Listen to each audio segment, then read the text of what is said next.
Tamil cinema நேயர்களுக்கு என்னுடைய அன்பு வணக்கம். வெல்கம் டு எம்டி திரை. இந்த ஷோவில் நம்ம என்ன பார்க்க போறோம் அப்படின்னா, இங்கு மிருகங்கள் வாழும் இடம் அப்படிங்கிற ஒரு தமிழ் திரைப்படத்தினுடைய ரிவ்யூ தான் நம்ம பார்க்க போறோம். இந்த படம் ஆல்ரெடி தியேட்டர்ல ரிலீஸ் ஆன படம், இப்போ யூடியூப்ல அவைலபிளா இருக்கு. இந்த படத்தினுடைய ஒன்லைன் ஸ்டோரி என்ன அப்படின்னா, பொள்ளாச்சி சம்பவத்தை கேள்விப்பட்டிருப்பீங்க. அந்த சம்பவத்தை மையமா வச்சு எடுக்கப்பட்ட ஒரு ரிவெஞ்ச் டிராமா அப்படின்னே சொல்லலாம்.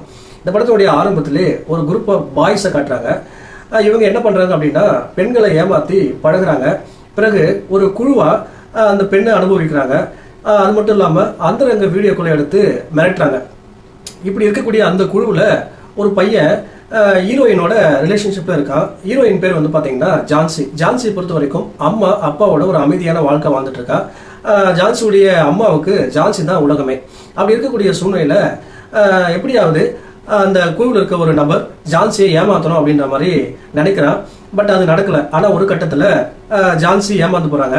இதற்கு பிறகு என்ன மாதிரியான சம்பவங்கள் நடக்குது, டுவர்ட்ஸ் எண்ட் ஜான்சியுடைய அப்பா பழி வாங்கினாரா இல்லையா அப்படின்னு சொல்லி பல விஷயங்களை சொல்லக்கூடிய படம் தான் இங்கு மிருகங்கள் வாழும் இடம்.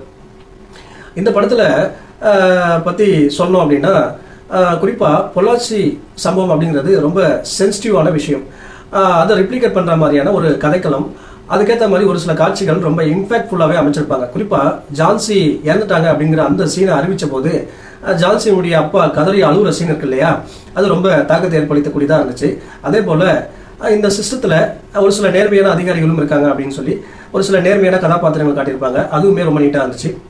அது மட்டும் இல்லாமல் இது டியூரேஷன் வைஸ் பார்த்தாலும் ஒரு 2 மணி நேரத்துக்குள்ளே முடியக்கூடிய ஒரு படம்.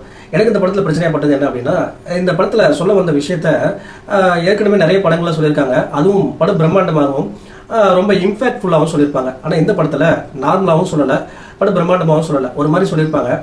டீட்டெயிலிங் அப்படிங்கிறதும் பெரிய அளவில் இல்லாமல் இருக்கும். குறிப்பாக இந்த படத்துடைய ஆரம்பத்தில் ஒரு குறிப்பாக பாய்ஸ் இருக்காங்க இல்லையா, பெண்களை ஏமாற்றுவாங்க இல்லையா, அப்படி பெண்களை ஏமாத்துறது எல்லாமே ரொம்ப டீட்டெயிலிங்காக சொல்லியிருக்க மாட்டாங்க.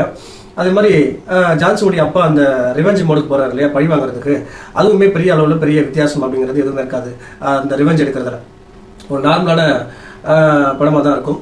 என்னை பொறுத்த வரைக்கும் ஒரு ஆவரேஜான படம். இந்த படத்துக்கு நான் கொடுக்குற ரேட்டிங் 5 to 2.8. அடுத்த மாதத்தில் சந்திக்கலாம். நன்றி, வணக்கம்.